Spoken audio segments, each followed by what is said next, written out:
Tunaingia katika sehemu ya tatu na ya mwisho ya stori yetu Kijana wa Thamani. Tunaanza pale tulipoishia.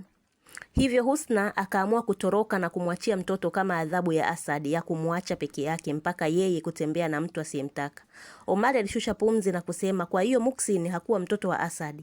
Husna akasema ndiyo. Omari alishangaa sana na kusema wanawake ni mashetani sana, kwa sababu alikuwa anajua kabisa mimba sio ya Asad, ni ya mwanaume mwingine. Ila hapo hapo Husna akaamua kuondoka zake na kumwachia Asad mtoto mdogo kweli kweli. Husna akasema yeye hakuwa anajua kama Asad alipata matatizo ya kufungwa. Yeye alijua kuwa Asad majukumu yalimshinda, hivyo akaamua kumtoroka yeye.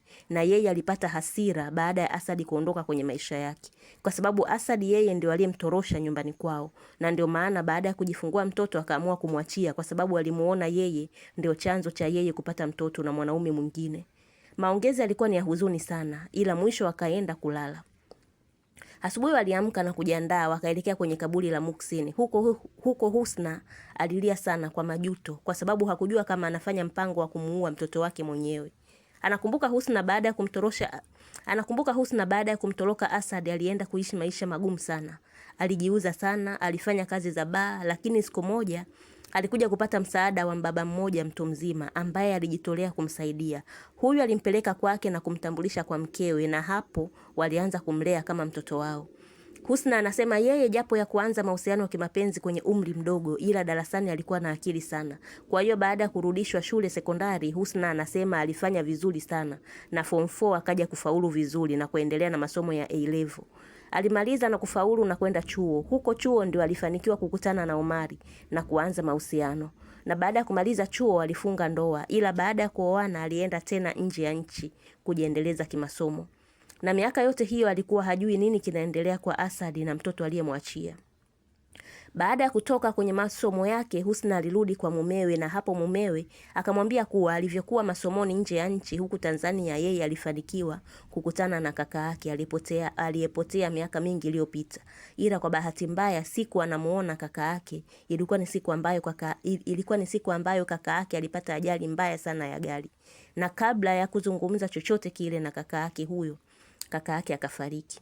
Omari akamwambia mkewe kuwa wakiwa kwenye mazishi ya Asad ambaye ndo kaka yake, ndio akagundua kuwa kaka yake alikuwa na utajiri mkubwa sana, na akajua kuwa na yeye atakuwa yupo katika urithi wa mali za kaka yake. Ila siku ya kukabidhi urithi ilivyofika, Omari alishangaa urithi wote kapewa Muhsin, mtoto wa pekee wa Asad.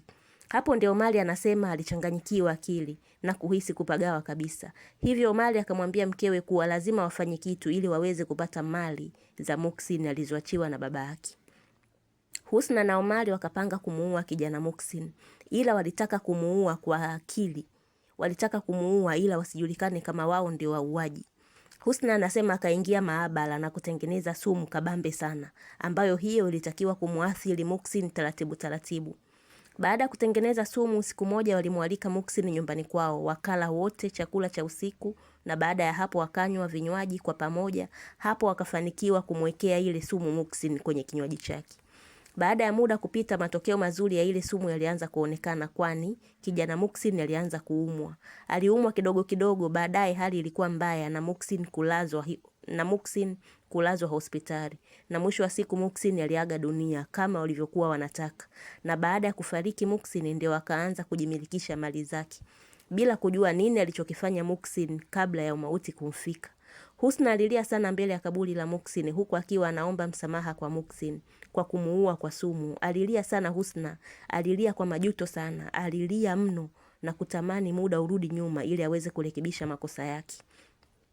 Alijilaumu sana Husna hata kwa kutokufananisha majina, kwani Omari alimwambia Husna kaka yake anaitwa Asad. Laiti angekumbuka kuhusu Asad wake wa miaka 19 iliyopita, huenda angefanya uchunguzi na angegundua kitu. Ila ndio hivyo, maisha yake ya zamani alishayazika na hakuwa anataka kukumbuka chochote kile kuhusu maisha ya nyuma.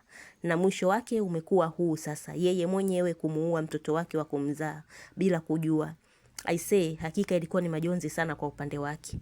Wiki moja ikapita. Ilipita wiki moja, Husna na Omari walihama kwenye nyumba ya Muhsin, na kila mali ya Muhsin waliacha hapo. Waliondoka kama walivyokuja. Mara kwa mara Husna alikuwa anaenda kwenye kaburi la Muhsin kulitembelea. Alikuwa analia sana kila akiliona, ila ndio hivyo, kila kitu kilikuwa kimeisha. Na huo ndio unakuwa mwisho wa stori yetu nzuri inayokwenda kwa jina la Kijana wa Thamani.